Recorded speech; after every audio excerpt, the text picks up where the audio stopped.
इतनी मेरे शरीर में बीमारी हो गई और मैं देवताओं को इतने मान कर मैं थक गया। लास्ट में मैं कहा कि हे परमात्मा, तू अगर कहीं है तो या तो मुझको जिंदा कर दे, और या अगर आपको जिंदा नहीं हो सकूं तो मुझको मार तो दे। फिर मैंने कहा कि हे परमात्मा, अगर तू कहीं है तो आज इस बंदे को बचा ले, ये बंदा मरने को जा रहा है। और मैंने कहा कि अगर तू परमात्मा है इस धरती पर तो आज मुझको बचाएगा, अगर मैं आज इस बस पर कूदने जा रहा हूँ, तू पूरा परमात्मा है और कहीं है तो मेरा यानी बाल भी मकाने यानी मेरे कुर्ता भी नहीं फटे। तू अगर सही परमात्मा तो अगर तू नहीं है इस धरती पर, उस लोक में भी नहीं है, तो मैं ये मान लूँगा कि मरना ही अच्छा है। फिर मैं ऐसे कहकर और उस बस से छलांग लगा दी। तो मैंने पहले कुर्ता देखा, चमड़ी भी नहीं देखी, मैंने कुर्ता देखा कि नहीं परमात्मा तो है, आपका कुर्ता भी नहीं फटा, यानी मेरे कहीं भी चोट ही नहीं लगी। तो मैं ईसा मसीह में चला गया। ईसा मसीह में मैं 5 साल तक साधना की। ईसा मसीह में 5 साल साधना करने से मेरे में शांति तो नहीं हुई, लेकिन मेरे अंदर सीधियाँ आ गई, समाधि उठी। और उठने के बाद मैंने कहा ईसा मसीह से कि अगर तू पूरा भगवान है तो मुझको उस साइड में ले चल, और वहाँ पे उस साइड में ले गया। और फिर मैंने कहा तू अगर परमात्मा है तो मुझको इस साइड में ले चल, फिर वो इस साइड में ले गया वाले परमात्मा से। और सीधियाँ इतनी आ गई कि ये जो साणे सेवड़े या भूत भात निकालने वाले नहीं, ये तो मैं तो इस लाइन में था, मेरे आगे कुछ भी नहीं थे। मैं तो उसके फ़ोन पर प्रार्थना करता कि आपके कहता कि आगे आने वाला कि आप में भूत है, तो मैं प्रार्थना करता, उसकी बीमारी फ़ोन पर ही चली जाती। देश विदेशों से मेरे फ़ोन आ गए कि वहाँ एक राजस्थान में हनुमान के जिला के दूराना गाँव में एक सियाना है, और वो प्रार्थना कुछ भी लेता नहीं है। हम लेते थे नहीं, किसी चीज़ से पैसा भी नहीं लेते थे, और हम उसके प्रार्थना करते और प्रार्थना से बड़ी बड़ी बीमारियाँ हमारे दूर हो जाती थी। लेकिन मेरे बीमारी, औरों की बीमारी तो चली जाती और मेरे और ज़्यादा बीमारियाँ होती रहती।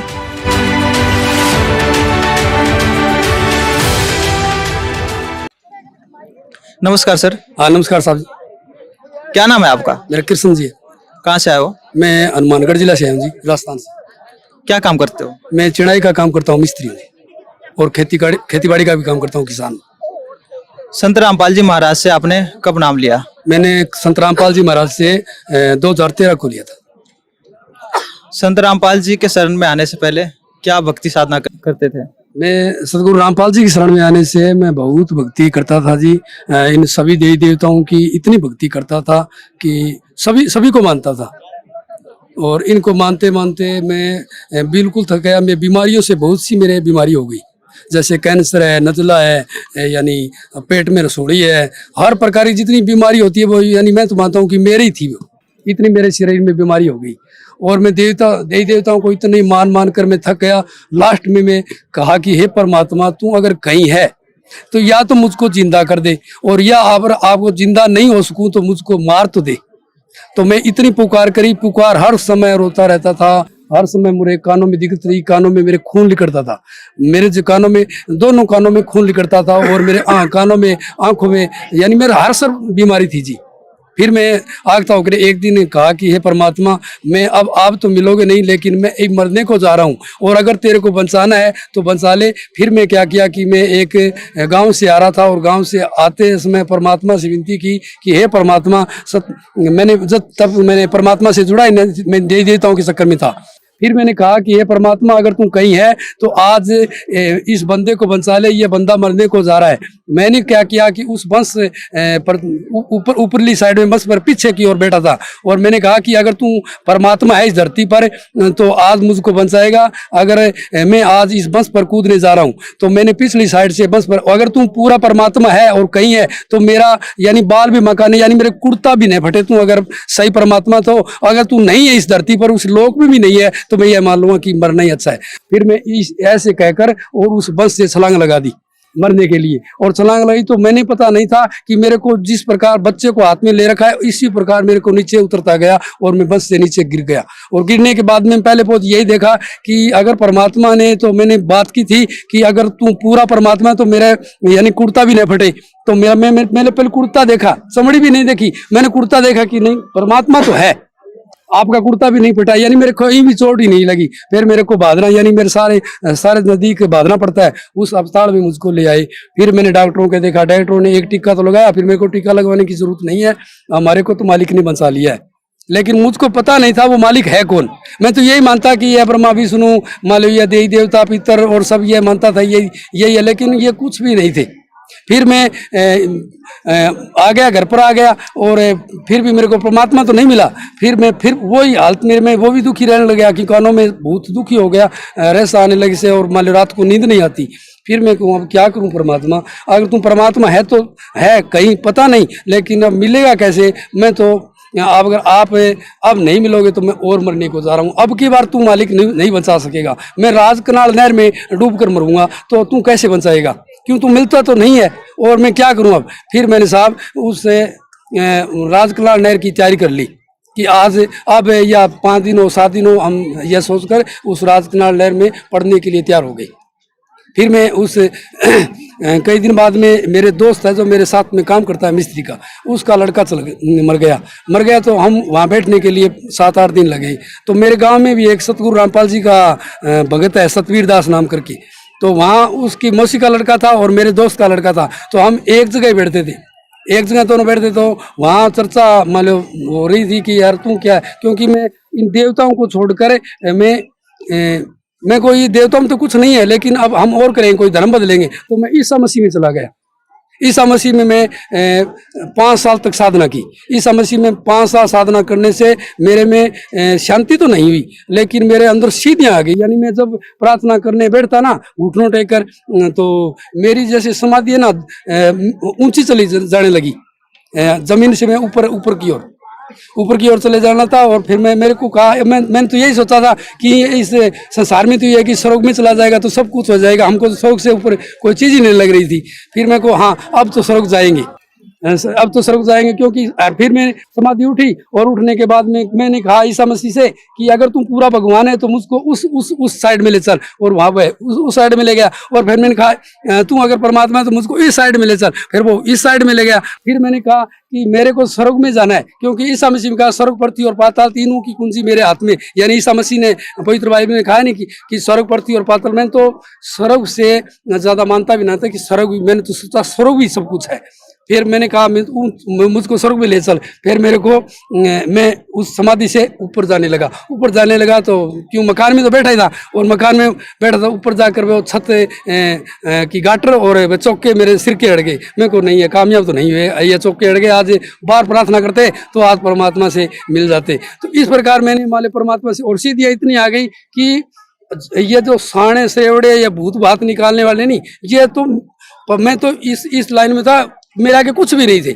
मैं तो उसके फोन पर प्रार्थना करता कि आपके कहता कि आगे आने वाला कि आप में भूत है, तो मैं प्रार्थना करता, उसकी बीमारी फोन पर ही चली जाती। विदेश विदेशों से मेरे फोन आ लगे कि वहाँ एक राजस्थान में हनुमानगढ़ जिला के डूराना गांव में एक सियाना है, और वो प्रार्थना कुछ भी लेता नहीं है। हम लेते थे नहीं, किस चीज़ से पैसा भी नहीं लेते थे, और हम उसके प्रार्थना करते, और प्रार्थना से बड़ी बड़ी बीमारियां हमारे दूर हो जाती थी। लेकिन मेरे बीमारी, औरों की बीमारी तो चली जाती और मेरे और ज़्यादा बीमारियां होती रहती। फिर मैं इतने दुखी होकर, फिर वो मेरे दोस्त का लड़का था ना, उसका मरा हुआ, तो उससे वो बात कर लगे, यार सतवीर तू क्या चीज़ है, ये ईसा मसीह का भक्त है, ये तो बड़े बड़े भूत निकाल देता है, कुछ ही कर देता है। फिर हमको दोनों को, रामपाल जी के भगत को और ईसा मसीह को भगत को, दोनों को लड़ाने चाहते थे कि ये आपसी में लड़े। मैं को यार इसकी बात सुनने दो, या रामपाल जी का शिष्य कुछ न कुछ तो बताएगा, सबकी सुननी चाहिए।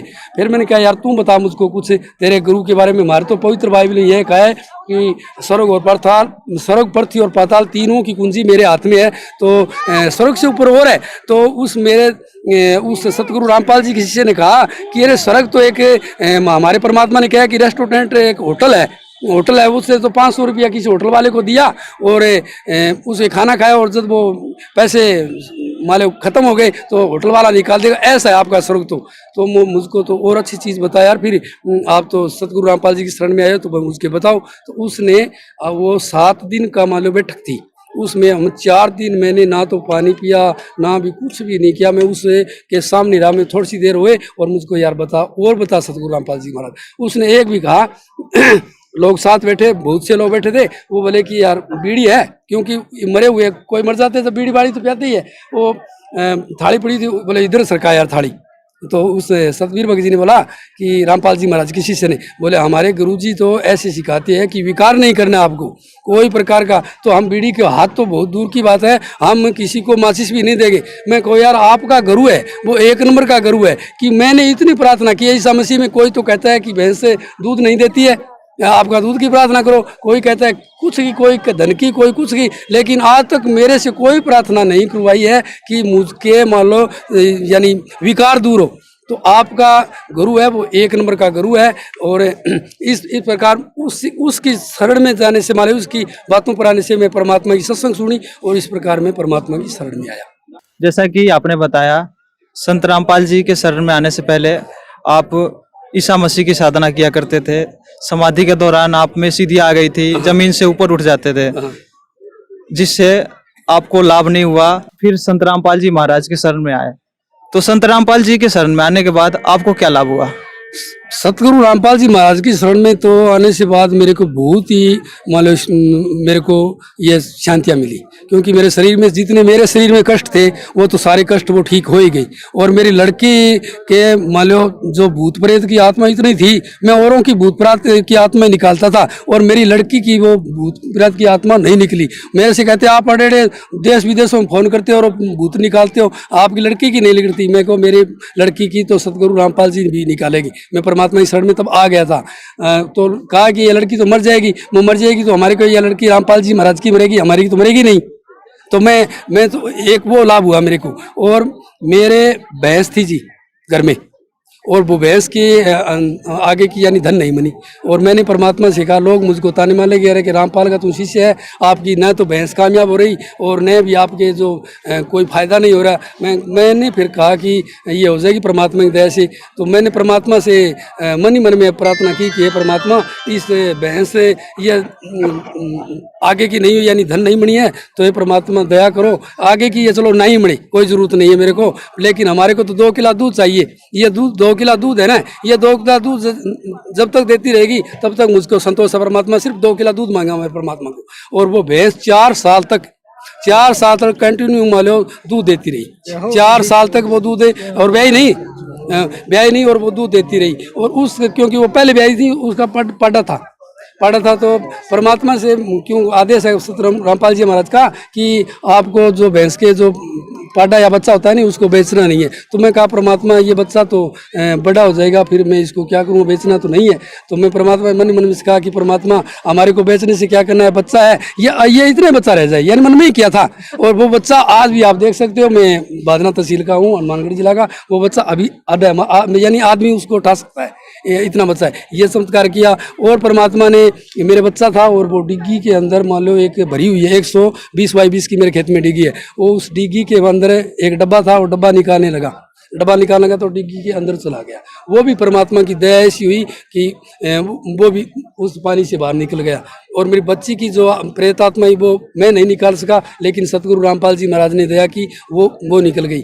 और मैं एक समय बाइक से जा रहा था और मेरे जो परमात्मा ने मंत्र जाप दे रखे है वो जाप करता, और मेरे मोटरसाइकिल 60 की स्पीड में था, उसके ब्रेक नहीं थे। और मैंने कहा मोड़ में आया तो आगे से एक ट्रैक्टर आ रहा था और मेरे को तो सूझबूझ नहीं, मैं कंट्रोल नहीं कर सका मोटरसाइकिल ने। और मैंने कहा कि ये परमात्मा आप ही जानो। और वो मोटरसाइकिल था, वो ट्रैक्टर में खूब स्पीड के अंदर से लग गया। तो मैं वो ट्रैक्टर के मैं लगा नहीं, तो मैं तो एक साइड में खड़ा था, मेरे को पता नहीं था कि मैं कैसे वहाँ, मैं एक साइड में खड़ा था और ट्रैक्टर में वो मोटरसाइकिल जाके अंदर लगाया। ट्रैक्टर मोटरसाइकिल का कुछ भी नहीं बिगड़ा, कुछ भी। और ट्रैक्टर का अगला हिस्सा था जो टायर रिम कहते हैं आप, उसकी रिम मुड़ गई और ट्रैक्टर की रिम मुड़ गई। और वो ट्रैक्टर मुझे बोला, मैं तो मेरे मोटरसाइकिल को चलाकर मैं स्टार्ट कर लिया और ट्रैक्टर वाले ने कोशिश की लेकिन ट्रैक्टर नहीं चला। फिर वो बस स्टॉप से वो मिस्त्री लाकर उसके बड़ कटवा के मैंने कहा कि यार कृष्ण मुझको तो मरा दिया कि मेरे ट्रैक्टर को तो ने आपने मोड़ दिया। मैं को यार आपके पैसे दे दूंगा, आप एक काम करो कि आपका ट्रैक्टर और मेरा मोटरसाइकिल है, 10 आदमी से ऐसे कुआ दो कि मोटरसाइकिल और ट्रैक्टर का एक्सीडेंट हुआ है, इसमें कोई सा खतरे में हुआ है और खतरा में अगर मैं पहुंचा हूँ तो आपको मैं पैसे दे दूंगा। बोले मेरे को तो 13 या 1600 रुपये लगे उसके बड़ कटवाने के लिए, और उसका जाके उसका लिगड़ा और फिर वो आपके घर पहुंचा। ऐसे परमात्मा देखो हर समय काम करते ही रहते हैं। मेरा भाई है एक बड़ा, वो इतनी दारू पीता था, इतनी, यानी कोई हद ही नहीं। वो हर समय सुबह उठता था तब भी दारू पीता था। फिर मैंने कहा कि परमात्मा ये न तो अशिक्षित है और न पढ़े, इन लोगों का भी उद्धार हुआ परमात्मा, इन लोगों का करो। तो वो मेरा भाई है, तो उसमें इतनी दुष्ट आत्मा यानी भूत प्रेत की आत्मा हो गई, तो उसको बहुत ही तकलीफ करने लगी। फिर मैंने कहा कि ये परमात्मा इन पर ही दया करो। तो वो रात को उसको नींद नहीं आई उसको। और दूसरे दिन वो मेरे को कहा कि भाई मेरे को तो ये देवी देवता तो कुछ नहीं करेंगे, लेकिन आप मुझे उस आपके रामपाल जी सतगुरु उसके पास ले चलो। और उसको अभी पिछली 1 तारीख को नाम दिलाया, और 1 के दिलाने के बाद में उसका पूरा परिवार भी आ गया। यानी हमारा पूरा परिवार 2 भाई है, हम दोनों भाई परमात्मा की शरण में जुड़ गए। समाज को क्या संदेश देना चाहते मैं हैं? बस भगत समाज को यही संदेश देना चाहता हूँ कि सतगुरु रामपाल जी महाराज की शरण में आओ और अपना कल्याण कराओ और मोक्ष पाओ। संत रामपाल जी महाराज के शरण में कैसे आ सकते हैं भगत समाज? सतगुरु रामपाल जी की शरण में आप ऐसे आ सकते हो कि आपने साधना टीवी पर यानी कई चैनलों पर परमात्मा सतगुरु रामपाल जी महाराज का सत्संग आता है, उन पर एक पट्टी चलती है, उन पर फोन मिलाकर और आप जहाँ भी जिले में हो वहाँ आप नाम ले सकते हो। धन्यवाद सर आपका।